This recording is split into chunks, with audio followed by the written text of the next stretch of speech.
Welcome to Co-Work Radio here on KZSB 1290 AM. I'm Catherine Raymock. And I'm Jane Walker-Wood. And we are a show about the modern entrepreneur. Each week we interview company founders, and we want to start by thanking our sponsors, Impact Hub Santa Barbara and Montecito Bank and Trust as well. We have two great guests here this week. Steve Nipper is here. He is CEO and founder of Soul Wave Water, which is a great one-stop shop here for all your residential and commercial water needs. And back by popular demand, Bob Vitamente. He is a business consultant and also is a mentor with SCORE.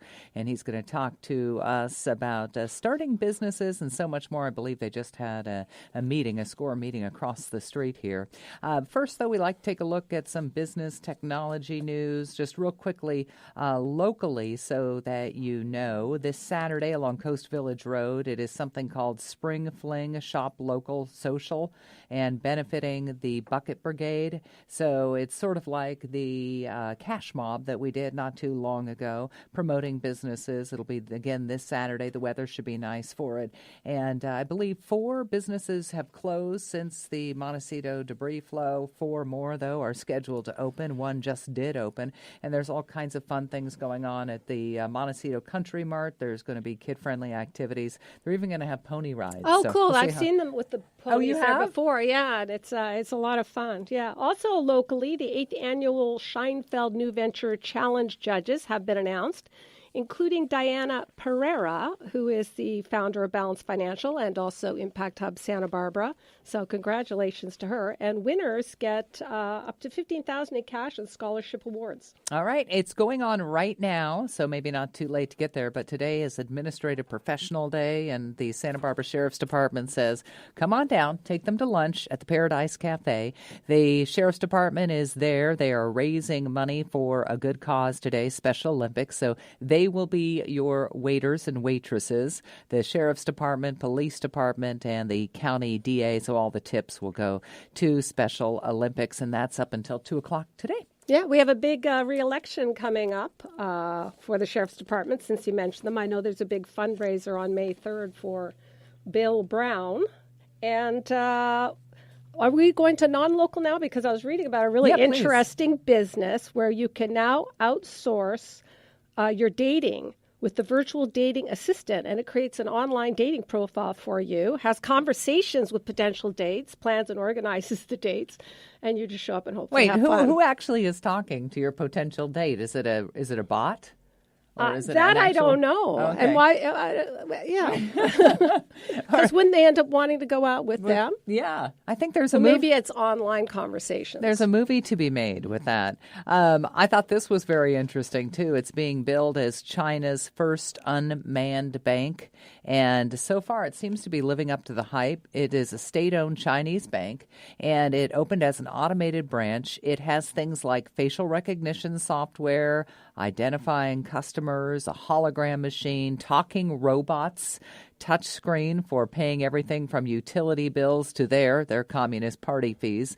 Branch opened in one of the biggest districts in China, and apparently it's called China Construction Bank, and is obviously not personal at all, but very effective. Yeah, it's scary, these robots. Right? I saw them on TV the other day putting together IKEA furniture. Oh, you did? Yeah. I could use that one. Okay, you can now have a Thai face boxing massage up in San Francisco, first place in the U.S. to have that. You pay to be slapped around in the face for several minutes. This is true. Yes, in order to tighten your skin and remove wrinkles. But results aren't permanent. You have to go back and get slapped around some more. Can you just do it to yourself? Well, that's true. Why don't you just slap yourself? Well, because you have to have a special slapping license. So you don't want to overslap or underslap. I don't know. I guess so. All right. The Tribeca Film Festival. I love this kind of stuff. This is technology. They tried something for the first time ever, and it's not what you usually see in a theater watching motion picture. This year's event features an animated virtual reality. it's part of the festival's something called Storyscape section.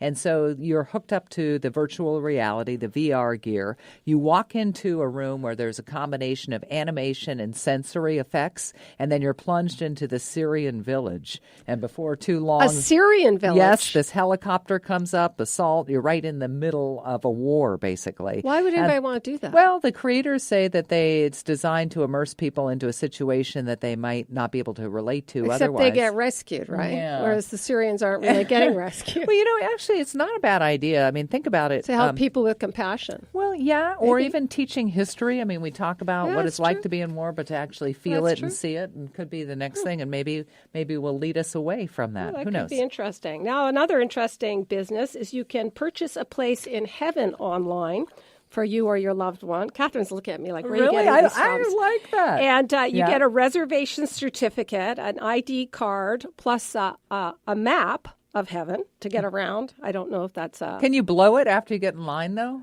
Well, here's the thing. The best part is you get your money back if you don't get into heaven. Oh. But I'm not sure how you apply for that, though. I like it.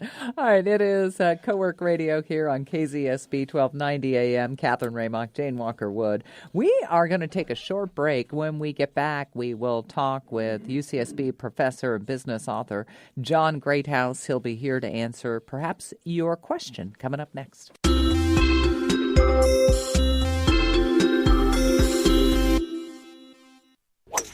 What's that? This? The newest online business banking around. Can you initiate wires and approve transfers? Yes. Pay bills? Check. Cash management? Of course. All business, all online, all on your phone. You bet. My computer, too. It's Montecito Bank and Trust's new business online banking. It works as hard as I do. Huh. Montecito Bank and Trust. You got it. Montecito Bank and Trust. Behind every great community is a great bank. Montecito.bank. Member FDIC.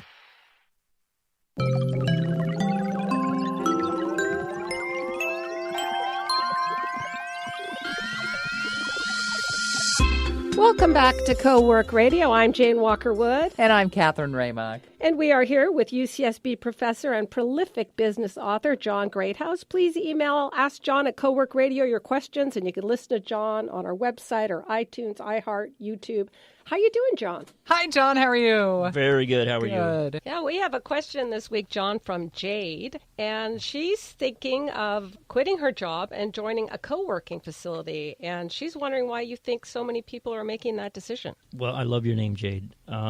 I think it's just natural, right? It's just the way work has changed. I mean, our definition of work from even 5 years ago is different than it is today, and I think in 5 more years it's going to continue to evolve.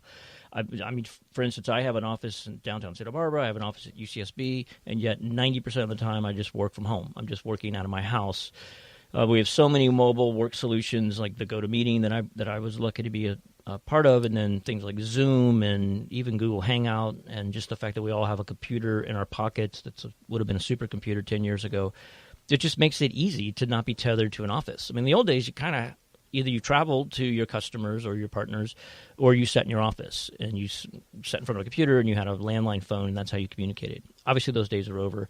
What's funny is we're even seeing some of the large companies that are mimicking the co-working architecture. So it's kind of come full circle. In the old days, the real old days, everyone had an office. Then there was everyone just thrown in a cube. And now, because of all the good research that's been done about the way ideas form and people collaborate, we're seeing big companies mimic a co-working environment. You actually go in there. I was at Graphic down there in Summerlin, and they have a weight facility, and they have just a gaming facility, and all. It's all right there in the same work environment in a very open pattern.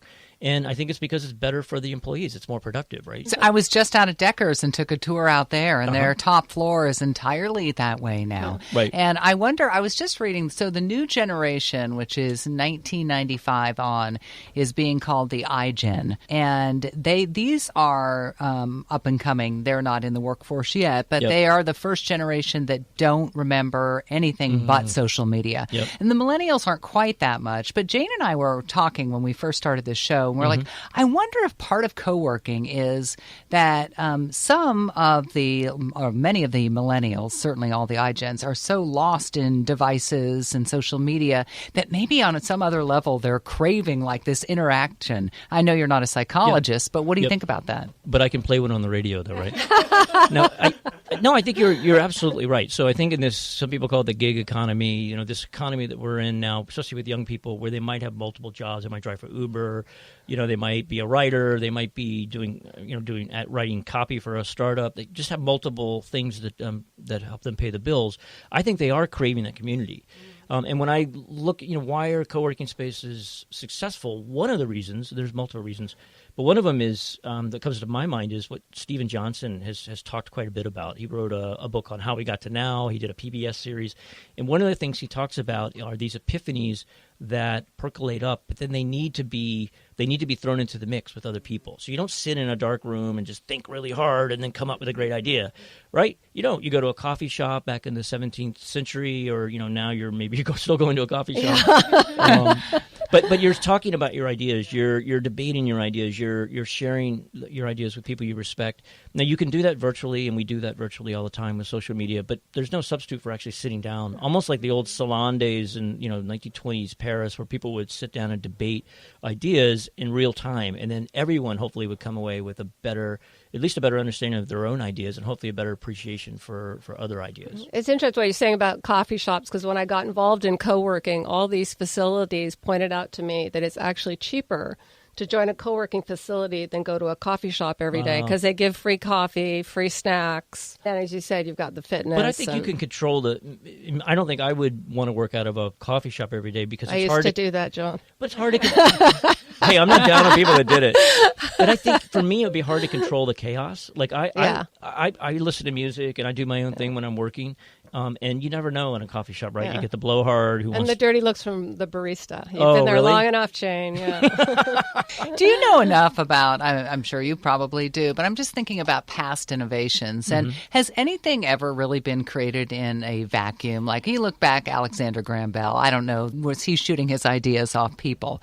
I mean, has co-working always been? So this guy, Steven Johnson, has written a couple books. In one of them, he looks at that very issue. He looks at the myth of the lone inventor versus the reality. And he identifies a couple of inventions. The one that I remember was the air conditioner, of all things. That literally he built up on the work of other people, but he ended up kind of doing that on his own. It was unusual. Most ideas, almost all ideas, and I really recommend Johnson's books. They're very interesting. He goes into detail about how collaboration was really at the heart of most pivotal ideas. In fact, I'll give you one more. He talks about the advent of the computer, and there was a lone individual, I think he was in the Midwest, that struggled with trying to build a computer.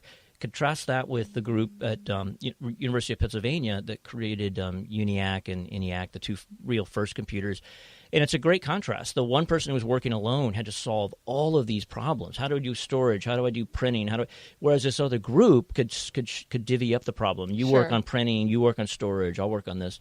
And it's quite a contrast. The other gentleman made a lot of progress, but he hit a dead end. He just got to a point where he couldn't continue to innovate on his own. Well, what's great, again, what I see about these co-working facilities is you have all these different skills in the same room. There's somebody over there who's a digital marketer, and there's somebody over there who's a videographer, and there's a writer over there. Great networking. Yeah. Hey, before we let you go this week, you mentioned Johnson. Can you give us his first and last name? Yeah, sorry, I said it quickly. So Steven Johnson, and one of the books is How We Got to Now, and that's the one that has the PBS series associated with it. It sounds fascinating. Yeah, he's a great writer, too. Yeah. Okay, Jade. Hopefully we answered your question, and keep sending them in. Send in your questions, and John will be joining us next week. It's Ask John at coworkradio.com. John, always a pleasure. We'll see you next week. Yeah, good luck, Jade.